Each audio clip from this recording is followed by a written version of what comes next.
Civ 7 is finally starting to go in a better direction, and I know some of you are shocked, and I'm not drunk. These are my sober thoughts in this video.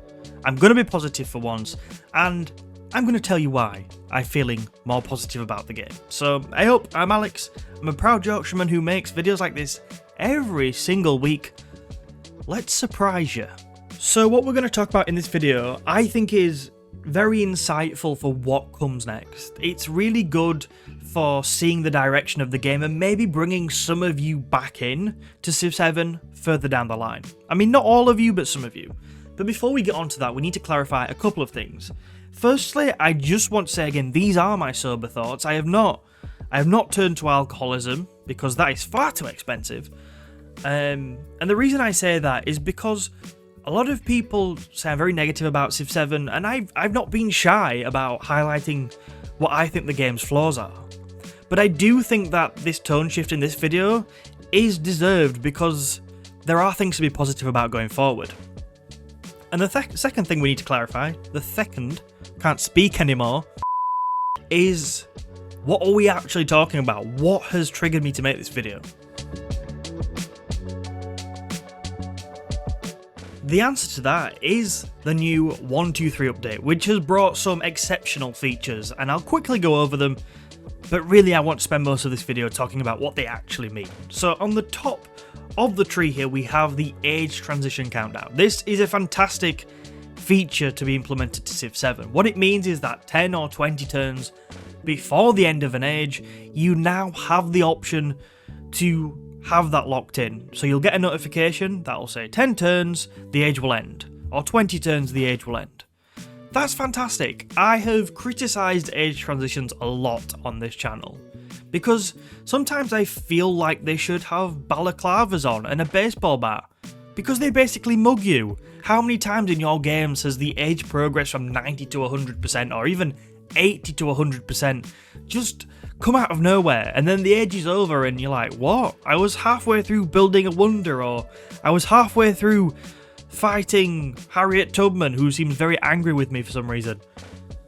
It just all happened too suddenly. So what you're going to get now, if you choose to play with this option of having an age transition locked in at 10 or 20 turns, is more control over, should I build that wonder? Do I have time to build that wonder? Should I start this war or continue this war? And all other kinds of empire business. You're going to have more control over it. By the way, empire business is what I generally say to my girlfriend when she asks me to do chores around the house, but I'd rather play Civ because I've got some really important empire business to attend to, and that is probably why I'll end up alone one day. Civ 7 now also gives more control over how much change there is between one age and another, because it's been too much change. I mean, I'm the kind of person who doesn't like too much change, but Civ 7 definitely has too much of it. But that has been addressed now with the new continuity option for age transitions. This does lots of stuff, but essentially things like units will no longer be removed from the game if they're not in with a commander. Instead, they'll be upgraded where they stand, unless they're in enemy territory where they'll be sort of pushed out of enemy borders from one age to the next. But that's fantastic. I was getting really annoyed with units going missing between ages, so I'm happy that's been solved. We also have things like with diplomacy, an area that still needs development, but with diplomacy, leader relationships will now evolve more smoothly from age to age. Sometimes it just felt too jolty. You'd have a leader that hated you, suddenly wanting to be your best friend, and as a general rule, that's weird. And then we also have things like buildings retaining base shields and maintenance costs in the age transitions, and one that I really do like, independent powers spawning at the beginning of the age rather than after the first turn. I'm sure there's a good reason why independent powers were spawning after the first turn, but I can't figure it out, and it was kind of weird, so I'm glad that stopped. In a second, I'm going to talk about why I think this is very exciting for the future of Civ 7, but I think before that we need to say, what does it mean for now? And there's two ways of looking at this. Firstly, I will say that some of you will 100% do the following. Who cares that this game is dead? That'll just be it. That'll be in the comments somewhere, or at least in somebody's brain watching this. And I get it. I get that Firaxis and 2K upset a lot of people with Civ 7's launch, and I'm one of them. But because I am now a new positive person for at least this video, I'm going to take the following approach. I am going to be positive about this. Clearly the devs are listening. The bluntness of age transitions was one of the biggest points of feedback, and they've addressed that. I mean, maybe there's still a bit of work to do, but in the bulk they have addressed that.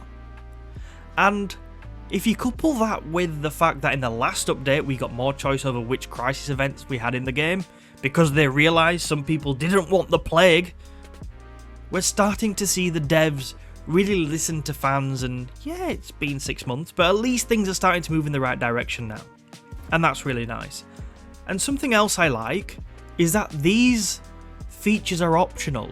You don't have to lock in an age transition if you don't want to. You can just play Civ 7 how it was released. I have no idea why you'd want to do that, but you can if that's just who you are. And it's the same with all the features. Like, you can play the age transitions how they were designed originally. I don't know why you would do that, but you can, and I like that it just sort of caters for everybody. And of course we need these options for more features, like Civ changing, as we'll discuss in a minute, but it's progress, and it's positive news for now. The future. I said it like that just to, are you still paying attention? Probably not. Anyway, a lot of the stuff they said going forward, and I think this is really important stuff, is they kept reassuring us, saying more stuff is coming, more stuff is coming, more stuff is coming. And we're not done. A lot of this work is brewing right now behind the scenes. We'll continue to expand continuity mode in future updates. We're underway with more plans to improve key areas of the game. It's kind of clingy for Axis, chill out, we don't need all this reassurance, we get it, just deliver. But there's 3 points where we're seeing progress made. So there's age transitions feeling too abrupt. I mean, we've talked about all that today. Game replayability needs more depth. Still work to do on that. And then this last point, which I think is crucial for the future of this game. And I know you remember this word for word, but they said that there's room for improving the player sense of empire identity and continuity throughout a multi-age campaign. Basically, I've translated this for us all, that Civ switching in its current format is not working. And I think what we're seeing already, and what we're going to see more of, and this is so exciting for people who just want to play a one Civ game, I think we're going to see this issue resolved. But I don't think we're going to see it resolved in what some people have termed a classic mode, where you just play as the Americans in the antiquity. I don't know why we're all so attached to that idea. Maybe it's because it's at the core of every Civ game, but we do love that, and it's been a big issue for a lot of people. But what I think we're starting to see, and what we'll see more of, is Civs that are represented slightly differently in each age. How many people moan about China not being one Civ? I don't think they do, because there's a version of it in the antiquity, there's a version of it in the exploration, and there's a version of it in the modern age. And I think it's the same with India as well. I think we're going to see a lot more of that.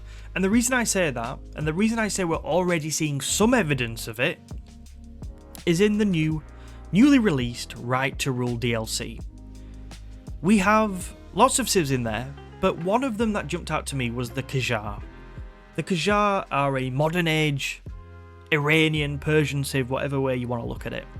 So now, in Civ 7, we have another Civ that is pretty much represented in each of the game's 3 ages. It's not perfect, but you can play a game which is relatively historically and geographically accurate and go from Persia to the Abbasids to the Qajar.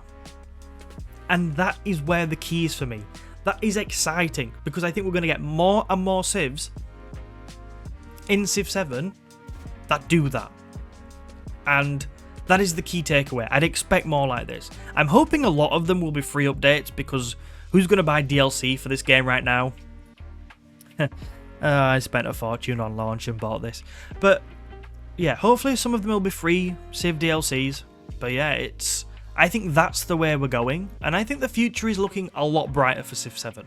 there you go, Civ 7 is heading in the right direction. What do you think? Let me know down in the comments.